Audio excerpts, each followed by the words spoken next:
Agora, no Jornal da Manhã, entrevista. E aí você que está nos acompanhando nesse momento aí no seu rádio, tá pelas nossas redes sociais, eu quero te fazer uma das perguntas de 2023 que está entrando, né, para a história nesse finalzinho de 2022. E aí, como é que vai ficar a economia no país pro ano que vem, né, com as mudanças aí, tanto presidente como também para governador do estado? Para entender justamente o presente, o que pode acontecer nos próximos meses, quando o tema é economia, a gente está recebendo aqui no estúdio, muito feliz, né, de receber aqui o professor Jorge Felisberto, que é bacharel em Ciências Contábeis, com MBA em Finanças e Gestão Empresarial pela Fundação Getúlio Vargas. Jorge tem mais de 30 anos de experiência e passagens por empresas como Tupi, Schultz e também o Grupo Level.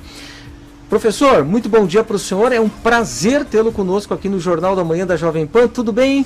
Tudo bem, Fernando, bom dia, obrigado pelo convite, o prazer é meu estar aqui com vocês hoje para ter essa conversa aqui fluida, bater um papo sobre o que é que nos aguarda ali na frente, né? É pergunta de milhões, né?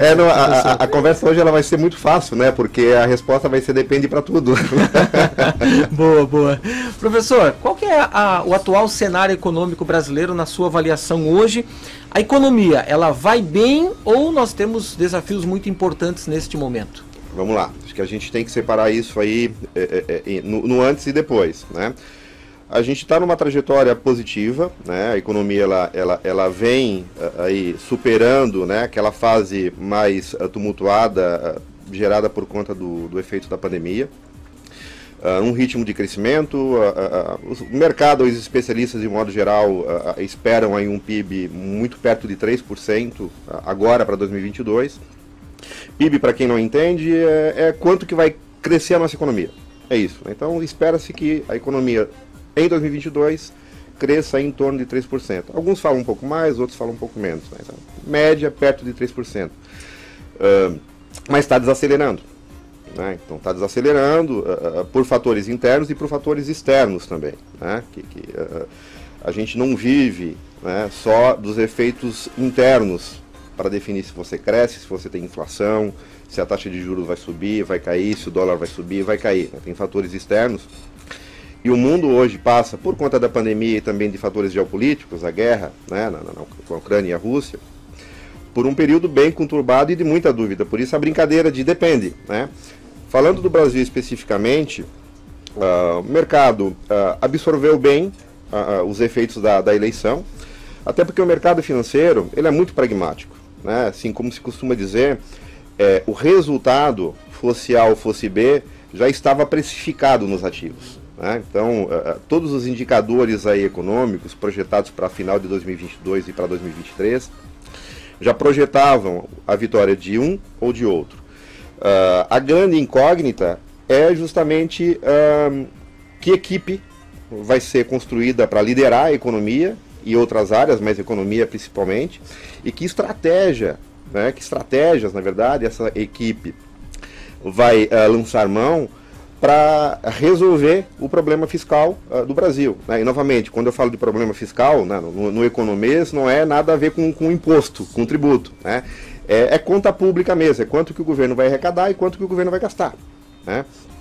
E existe uma perspectiva, né, de que, num primeiro momento, até para fazer frente às promessas de campanha, o governo vai sair gastando mais do que o normal. Então o mercado trabalha, existe uma unanimidade praticamente no que diz respeito a termos em 2023 um déficit, né? Ou seja, novamente para traduzir aí para a linguagem do dia a dia, o governo vai gastar mais do que vai arrecadar, isso significa um déficit. Imagina você, né? Você está em casa lá, você tem um salário lá de R$1.000 e gastou 1.100, você tem um déficit. Tem que buscar 100 em algum lugar. Onde é que você busca? Você busca em dívida. Né? Então, esse déficit previsto para 2023, para que o governo faça frente aí às promessas de campanha, ou principalmente as mais caras, né, para o eleitorado aí do Lula, vai fazer com que a dívida brasileira, a dívida pública, cresça. Né? E isso não é muito bom. Né? Isso não é muito bom. A dívida pública brasileira e novamente dívida pública, né, para tentar traduzir isso, é a dívida de todos os governos, o governo federal, estadual e municipal, com todas as entidades, né? Ela já está na casa de 77,5% e a perspectiva é que vá a 80% no ano que vem, do PIB. Certo. Então, significa o seguinte, o PIB brasileiro em 2022 deve fechar na casa de 9 trilhões de reais e a expectativa é que feche na casa de 10 trilhões de reais no ano que vem, em 2023. Uhum. Então, a dívida vai chegar a 80% deste número. Né? Então, a expectativa é que a dívida pública em 2023 seja de aproximadamente 8 trilhões de reais. É muito, é pouco? 80% do PIB? Isso depende muito. Os Estados Unidos, por exemplo, têm uma relação dívida-PIB acima de 120%. O problema é o custo dessa dívida, a característica dela. Né?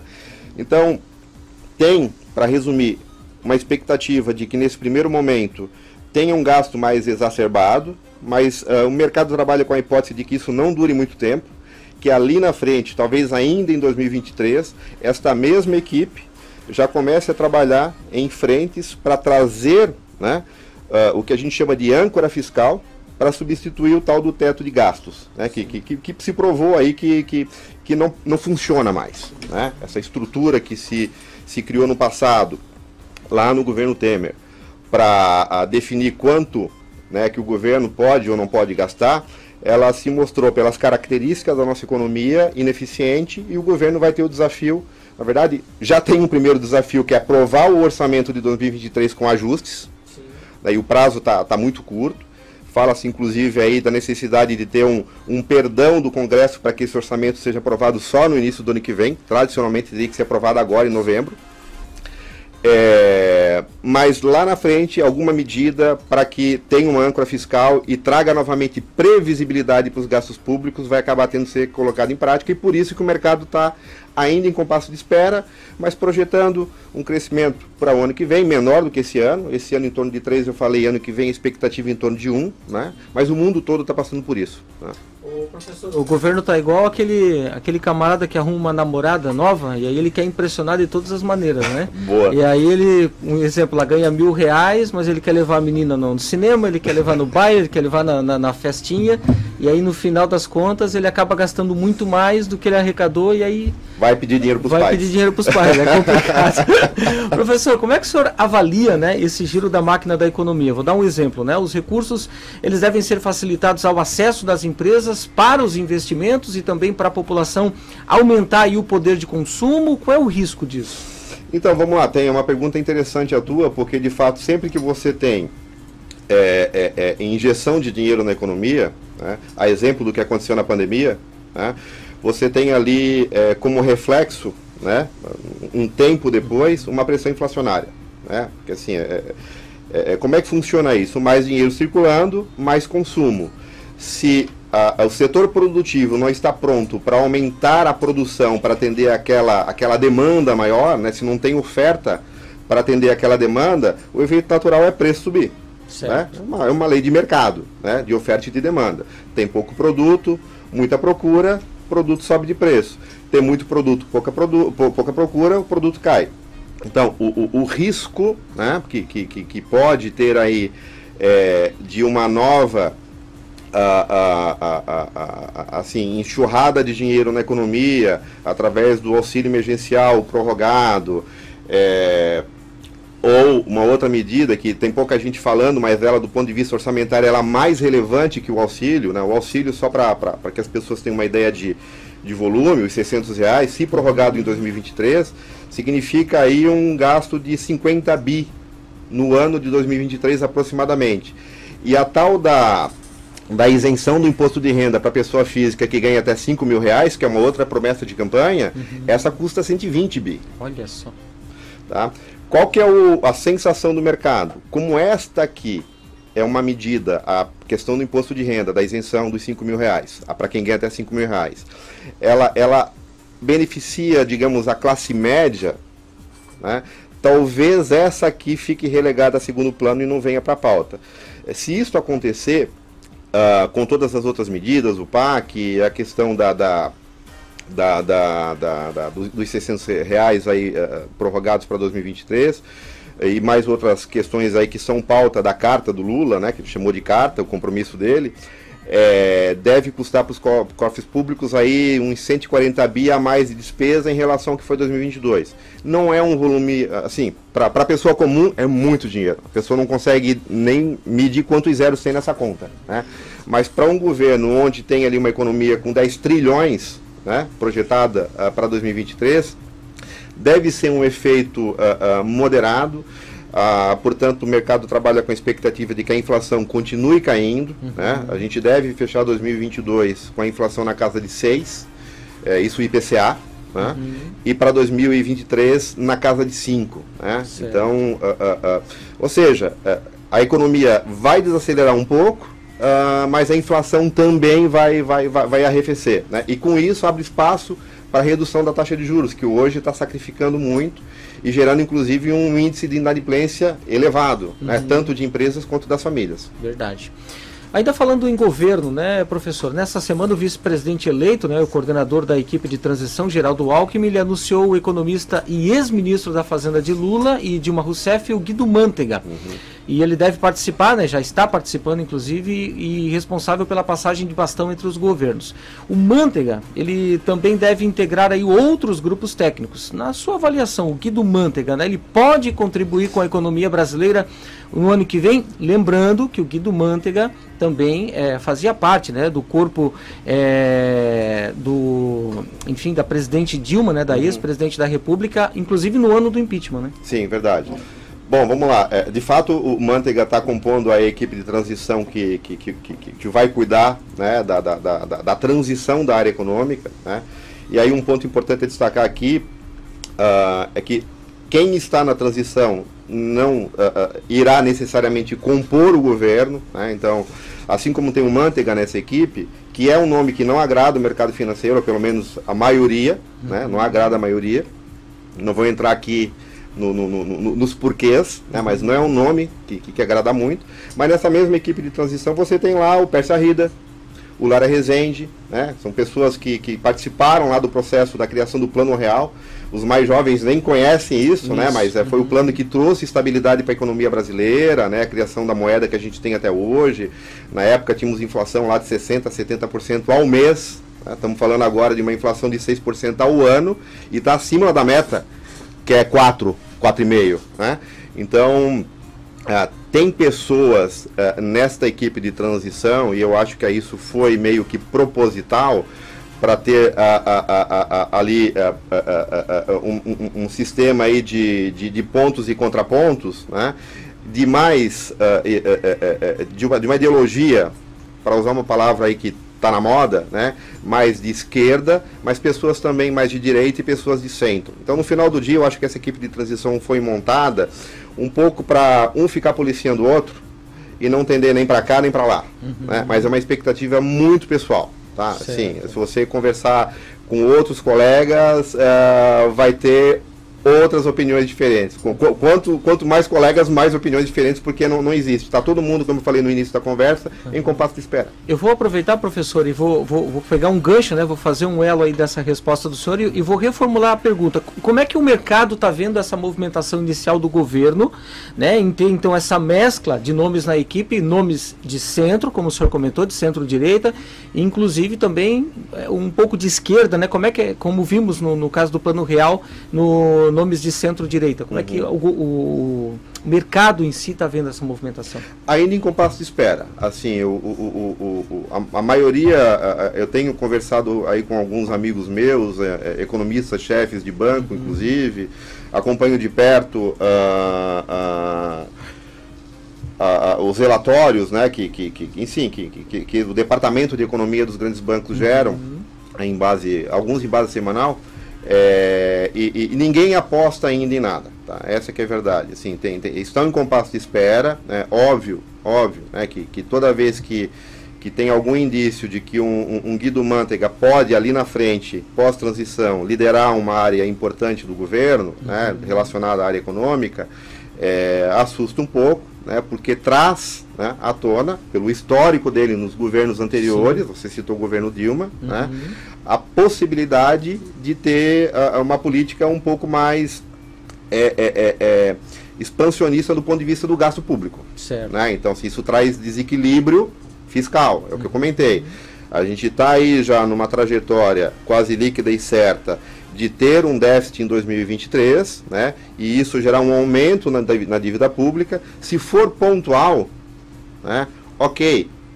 Até porque a maioria dos governos pelo mundo afora vem fazendo isso, certo. Seja por conta da pandemia, seja por questões geopolíticas relacionadas aí às tensões ali entre Rússia e Ucrânia, a dependência da Europa do gás russo e o impacto disso na economia. O inverno está chegando, eles estão muito preocupados.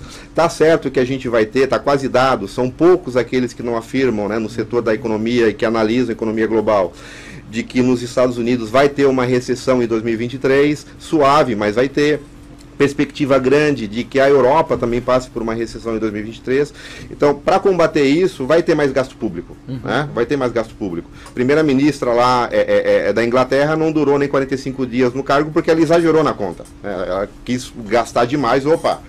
Então, tem peso e contrapeso nesse sistema, né, para que ninguém exagere demais na conta. Mas quando tem um cara com viés mais para este lado de gastar demais, o mercado financeiro fica preocupado.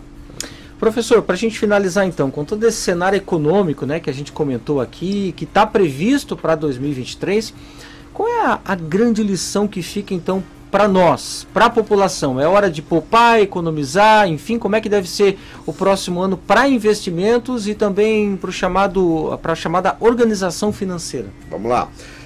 Aí eu tenho que trazer alguns dados aqui para responder a tua pergunta. O ideal, né, é que a população tivesse capacidade de poupança. Né? E quando eu falo capacidade de poupança, não é colocar o dinheiro na caderneta de poupança, é investir, né, em papéis, né, em ativos mais rentáveis, né, investimento em bolsa, em fundos, etc. Não que eu seja contra a caderneta de poupança, é que do ponto de vista do retorno, ela é pouco ineficiente durante a maior parte do tempo. Né? Dependendo do nível de inflação, ela supera um pouco o CDI, mas normalmente ela está abaixo. O CDI é a referência de taxa de juros que o mercado oferece para pagar os rendimentos na maioria dos investimentos. Hoje está em 13,75, a expectativa, como ele é uma ferramenta para segurar a inflação, e a inflação está caindo, a expectativa é que possa chegar no ano que vem entre 10 e 11, então tem uma tendência de queda.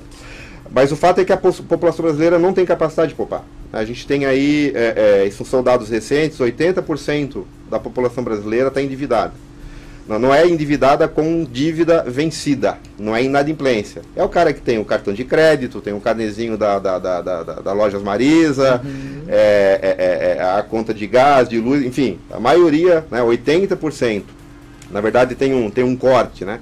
Para as pessoas que ganham para as famílias que ganham até 10 salários mínimos, né, isso chega a 80%, para as famílias que ganham acima de 10 salários mínimos, isso está na casa de 76%. Então, a população está muito endividada, e quem está endividado tem pouca capacidade de poupança. E outro dado é que 30% da população brasileira está inadimplente. Tá? O tal dos 60 milhões de pessoas, sim, que tanto se falou durante a campanha, é esse 30%. 200 milhões de habitantes, 30%, 60 milhões. É essa a conta. Tem até uma promessa de campanha aí do Lula, que ele pegou meio do Ciro lá, relacionado a subsidiar o pagamento dessa dívida para a população, e etc. Né? Então, enquanto não resolver isso, a capacidade de poupança fica limitada. Agora sim, se alguém está aqui me ouvindo querendo algum tipo de dica, fazendo o disclaimer, né, que é um ponto de vista muito pessoal, né, não garanto o resultado, tradicionalmente nos governos do PT, ações de empresas que trabalham no varejo, na educação e na saúde se valorizaram mais que as outras, né, e ações de estatais tendem a desvalorizar. Certo. Né, então, assim, do ponto de vista de bolsa de valores, quem está pensando em comprar algum papel de Petrobras, Banco do Brasil, a minha recomendação, espera para ver o que é que vai acontecer, qual que vai ser a equipe, qual que vai ser a política econômica, né? Eu acho que faz sentido. quem está olhando ali o varejo, opa, pode ser um momento interessante, mas isso pode mudar do dia para a noite. Essa é a minha opinião hoje. Se amanhã a gente tiver uma nova conversa, pode ser que mude por conta de algum fato. Sim, correto. Enfim, acho que era esse o ponto. Muito bom. Jorge Felisberto, economista, né, já 30 anos de experiência, bacharel em Ciências Contábeis, com MBA em Finanças e Gestão Empresarial pela Fundação Getúlio Vargas. Professor Jorge, muito obrigado, né, pela oportunidade de conversar com o senhor aqui, de aprender muito, né? O senhor deu uma verdadeira aula de economia aqui para nós joinvilenses, para nós brasileiros. Desejar muito sucesso, Imagina. Que seja 2023 repleto de muitas coisas boas, que novidades maravilhosas possam vir, né? É o que a gente espera, né? Um bom dia para o senhor. Obrigado mais uma vez pelo convite e a recíproca é verdadeira. Um abraço.